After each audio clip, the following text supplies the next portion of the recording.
नमस्कार दोस्तों, मेरा नाम है रुद्र दुबे। आज मैं आपको कुछ एक टॉपिक कवर करने वाला हूँ कि स्ट्रेस और तनाव को कैसे कम करें हम इस कोरोना काल में। क्योंकि आपको पता है कि कोरोना की वजह से काफ़ी लोगों को स्ट्रेस, पैनिक अटैक और तनाव बहुत ज़्यादा आ रहे हैं। डर से गए कि यार क्या हो गया है, कैसे हो गया।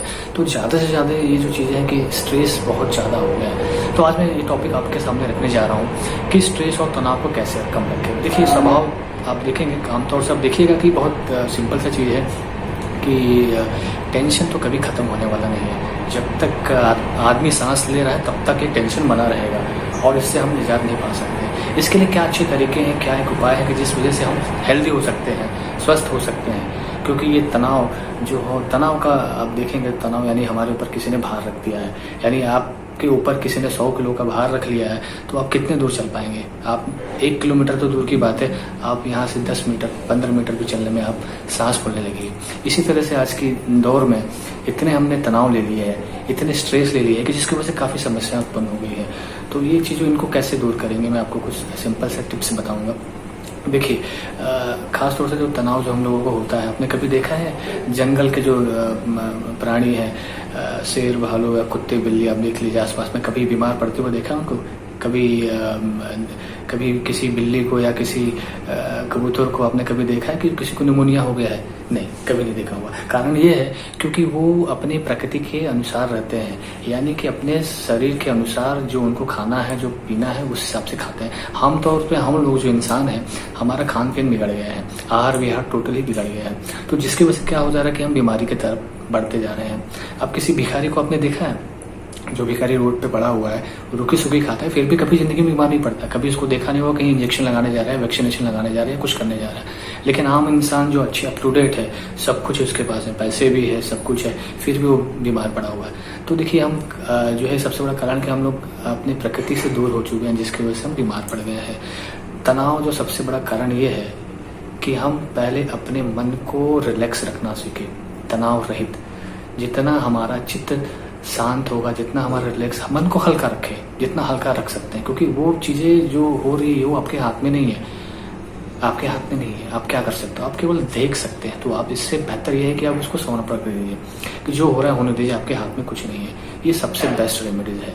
और आपने देखा होगा जैसे कि सर्दी, बुखार, खांसी, ये आपको सिम्टम्स हर कोई बताएंगे, ये फिजिकल सिम्टम्स है।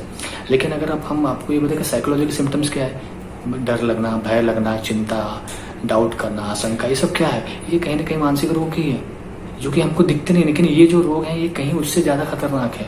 ये रोग आप देखेंगे, चिंता है, डर है, आशंका है, ये कहीं ज्यादा सर्दी, बुखार, खांसी से कहीं ज्यादा खतरनाक है, जिसकी वजह से हमको बहुत सारी चीज़ें झेलनी पड़ती है। जो भी आदमी तनाव रहित रहता है, उसको कोई भी बीमारी पकड़ती नहीं जल्दी।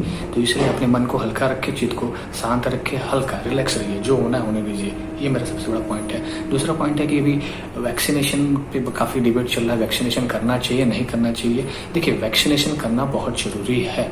इसकी लॉजिक बहुत सिंपल सा लॉजिक है कि वैक्सीनेशन क्या काम, जो हमारे इंडिया में 2 वैक्सीन अभी फिलहाल है, तो कोवैक्सीन और कोविशील्ड, 2 वैक्सीन अभी जो चल रहा है, इसमें से आप कोई भी वैक्सीन ले सकते हैं। वैक्सीनेशन देखिए, 4 तरह के वैक्सीनेशन होते हैं पूरी दुनिया में। एक होता है लाइव एटूनेटेड वैक्सीनेशन होता है, जिसमें लाइव पार्टिकल्स लिया जाता है वायरस का, बैक्टीरिया का, उससे बनता है। दूसरा है इनएक्टिव फॉर्म में होता है, इनएक्टिव फॉर्म में लेके भी बना जाता है। तीसरा जो फॉर्म होता है रिकॉम्बिनेंट फॉर्म में होता है, जिसे लेके केमिकल रिएक्शन से उसको करके बनाया जाता है। चौथा होता है टॉक्साइड वैक्सीनेशन होता है, जो कि बैक्टीरिया या वायरस से जो टॉक्सिन निकलता है उसको इकट्ठा करके उसका हम सैंपलिंग करके बनाते हैं। तो 4 तरह के वैक्सीन होते हैं। अब रही बात कि वैक्सीनेशन काम कैसा करता है, आपको पता होना चाहिए। देखिए, वैक्सीनेशन का काम क्या होता है कि हमारे बॉडी में सेल्स होते हैं, अब जिसको हम लिम्फोसाइट बोलते हैं, उसका काम क्या होता है, जितने पैथोजेनस है, जो वायरस है, बैक्टीरिया, पैरासाइट है, उस पैथोजन को वो रोकता है, उसको पहचानता है, उसको निकालने की कोशिश करता है। और ये वैक्सीनेशन क्या करती है, ये एंटीबॉडीज बनाने का काम करती है अपनी बॉडी में। जिसके वजह से क्या होता है कि जो फॉरेन के पार्टिकल्स है, बाहर का जो भी पार्टिकल्स है, एंटीजन है, उस पर क्या जाके ये वैक्सीनेशन जाके उससे उसको की लॉक प्रोसेस हम बोलते हैं, जिसको जाके वो बाइंड कर देता है, जिसकी वजह से कोई बीमारी पैदा नहीं होती और बीमारी वहीं पर रुक जाती है। तो ये प्रोसेस होता है। तो इसलिए वैक्सीनेशन लगाना बहुत जरूरी है। अगर कोई बोलता है वैक्सीनेशन लगाने से ये हो जाता है, क्लॉट जम जाता है, ये हो जाता है, कुछ नहीं।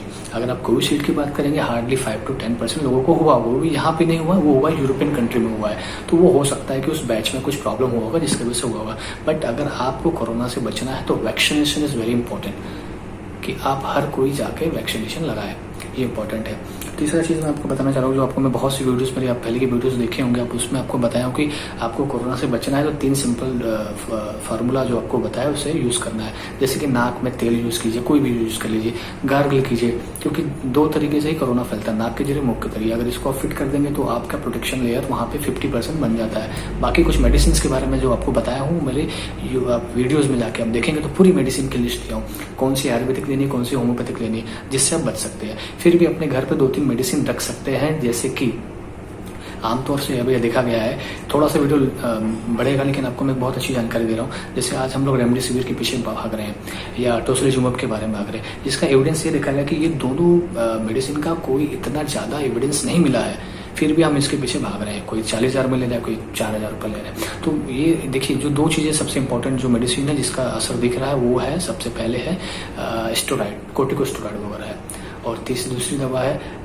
एंटीकोगुलेंट। कोर्टिकोस्टेरॉइड में चाहे डेक्सामेथासोन हो, चाहे मिथाइल प्रेडनिसोलोन हो, प्रेडनिसोलोन, इस तरह के मेडिसिन होते हैं जो एंटी इन्फ्लेमेटरी के लिए काम करते हैं। दूसरी दवा जो मैं आपको बताया एंटीकोगुलेशन, जो कि हॉस्पिटल्स वगैरह में हेपारिन वगैरह लगते हैं, बहुत सारे मेडिसिन लगते हैं। अगर जैसे कोई घर पे है तो एस्पिरिन वगैरह दी जाती है। 2 ही दवा का असर दिखा है कोविड में, कोरोना में। बाकी जितनी भी दवाइयाँ हैं वो जस्ट फॉर सिम्टोमेटिक है, ठीक है ना। ये खाली आपके नॉलेज के लिए है, इसे आप बिना किसी डॉक्टर के पूछे यूज मत कीजिएगा, ठीक है। आपको जो यूज करने वाली दवा है मैं आपको बता सकता हूँ। जैसे घर में कुछ आयुर्वेदिक दवाइयाँ हैं आप ले सकते हैं, जैसे कि महासुदर्शन वटी, मैं आपको बहुत सी बार वीडियोज में बताया हूँ। महासुदर्शन वटी जो गोली है वो एंटीबैक्टीरियल है, वो एंटीबैक्टीरियल का काम करेगी, यानी एंटीबायोटिक का काम करेगी। जैसे हम अजिथ्रोमाइसिन लेते हैं या डॉक्सीसाइक्लिन लेते हैं, उसके जगह पे आप ये ले सकते हैं, ये एंटीबायोटिक का काम करेगी। दूसरी है एंटीवायरल में आप क्या लेंगे, जैसे फेविपिरावल लेते हो, हाँ, तो आप उसको एंटीवायरल जो ड्रग लेंगे, फेविपिरावल है या रोटावीरा है, बहुत सारे ड्रग है, उसके जगह पे आप क्या लेंगे, उसके जगह आप ले सकते हैं त्रिभुवन वटी रस, ये एंटीवायरल। अगर आपको सर्दी खांसी हुआ है, खांसी नहीं जा रही, त्रिभुवन रस की एक गोली सुबह शाम ले सकते हैं, तो ये एंटीवायरल का काम करिए। ये 2 दवाइयाँ अपने पास में घर में रखें नॉर्मली, कभी भी आपको अगर ऐसा कुछ लगा तो आप इसको इमीडिएटली ले सकते हैं, और ये बहुत इफेक्टिव मेडिसिन है, इसका कोई साइड इफेक्ट नहीं है। तो 2 दवाएं आपको बता रहा हूँ। मुझे आशा करता हूँ कि आपको वीडियो काफ़ी हेल्पफुल रहा होगा। बस मेरा कहना यह है कि आप तनाव को दूर रखें। दूर कैसे रखेंगे, जैसे मैंने आपको बताया है, आपको कभी जो आपको इंटरेस्ट हो वो कीजिए, मेडिटेशन वगैरह कीजिए, रिलैक्स रहिए, मन को हल्का रखो। ये जरूरी नहीं कि मेडिटेशन करेंगे तो मन किसी भी तरह से रिलैक्स हो सकता है। किसी चीज़ के बारे में ज़्यादा सोचो मत, रिलैक्स, मन को एकदम हल्का रखो। जो होना है होगा, वो आपके हाथ में नहीं है। जस्ट सरेंडर हो जाइए। आप जिसको भी मानते हो, ईश्वर को मानते हो, उसको सरेंडर हो जाइए, जो होना हो जाएगा बस, और इससे ज़्यादा कुछ नहीं है। और रिलैक्स रहेंगे तो कोई बीमारी आपको पकड़ेगा नहीं, ये मेरा मंत्र है। और बाकी के जो वीडियोज़ हैं आप प्लीज़ देखिए, क्योंकि उसमें बहुत सारी इन्फॉर्मेशन मैंने दिया है जो कि आपको हेल्प करेगा। इस पेंडेमिक में आपको उभरने से, आपको बहुत सारी समस्याओं को उभरने के लिए हमने टिप्स दिए हैं जो कि आपको हेल्पफुल होगा। तो I hope that is going to be helpful for you. So अगर आपको कोई और टॉपिक पे अगर वीडियोस चाहिए तो आप मुझे कमेंट्स कीजिए। Thank you so much.